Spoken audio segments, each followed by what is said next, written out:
Friends, मैं आपके लिए लाया हूं 12th से रिलेटेड जितनी भी स्टडी मटेरियल है वो आप मेरे चैनल पर बारी बारी से देख सकते हैं।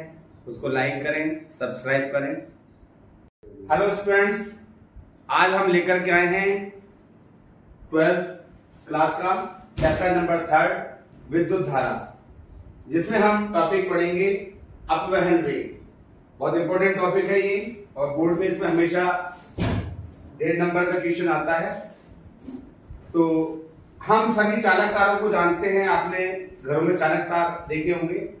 तो जब किसी चालक तार को टेबल पर रखा हुआ है या और भी रखा हुआ है तो उसमें चालक में मुक्त इलेक्ट्रॉन यादृच्छिक रूप से गति करते हैं, रैंडमली कहीं पर भी जा रहा है, लेकिन इलेक्ट्रॉन एक सिरे से दूसरे सिरे तक नहीं पहुंच पाता, इसलिए चालक में धारा का प्रवाह नहीं हो पाता।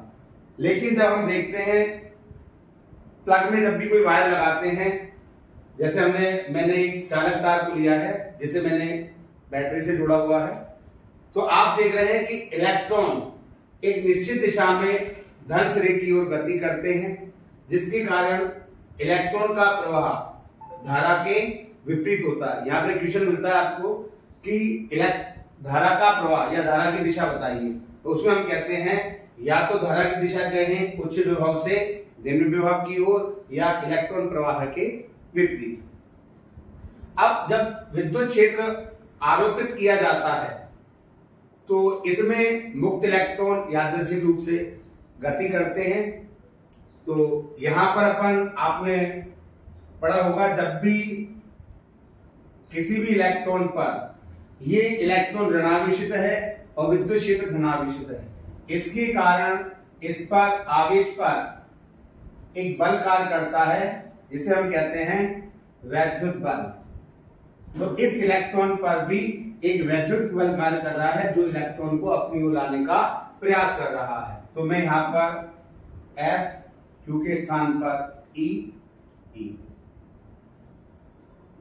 आपने गति के द्वितीय नियम से आपने देखा है F बराबर ma। आवेश भी एक द्रव्यमान कण है, इस पर भी एक बल कार्य करेगा और वो त्वरित गति करेगा।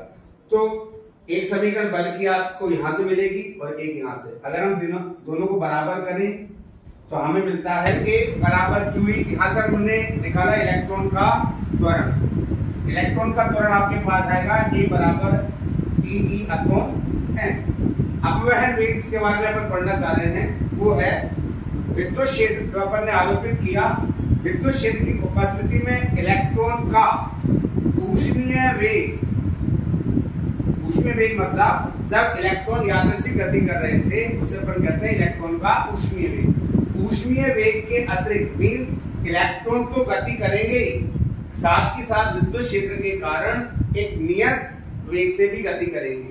मतलब वेगों का औसत मान अपवहन वेग कहलाता है, जिसे हम Vd से व्यक्त करते हैं। अब औसत मान अपन जानते हैं गति के प्रथम समीकरण से। एक इलेक्ट्रॉन का वेग v1 बराबर u1 प्लस at, v2 बराबर ut प्लस at, इस तरीके से vn बराबर un प्लस atn। औसत वेग ज्ञात करना है तो औसत वेग का सूत्र होता है राशियों का योग बटे राशियों की संख्या। अतः हम कह सकते हैं Vd बराबर v1 plus v2 plus up to vn/n। यहां से हमने समीकरण 4 से इसमें वैल्यू पुट की, u1 plus 81, u2 plus 82 up to u2 plus 80n/n। यहां हम देख रहे हैं कि जो आपका वेग है, प्रारंभिक वेग जिसे हम कह रहे हैं, जो कि अपना ऊष्मीय वेग था, ऊष्मीय वेगों को अपन ने अलग से ले लिया, एक त्वरण के साथ समय का औसत मान अलग से।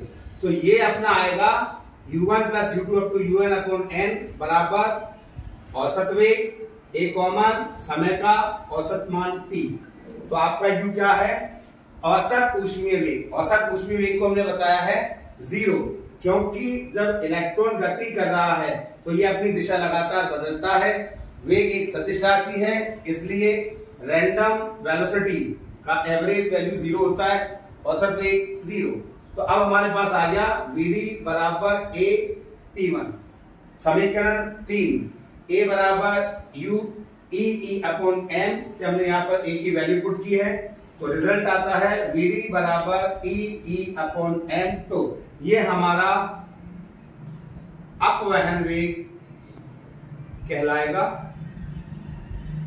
जहां पर जो टो, इस औसत वेग को मैंने टो से रिप्रेजेंट किया, यहाँ पे टो बलागु नहीं है, औसत वेग जिसे कहा जाता है विश्रांति का। तो ये जो टॉपिक है आपका, ये बोर्ड में 1.5 नंबर का प्रश्न आता है।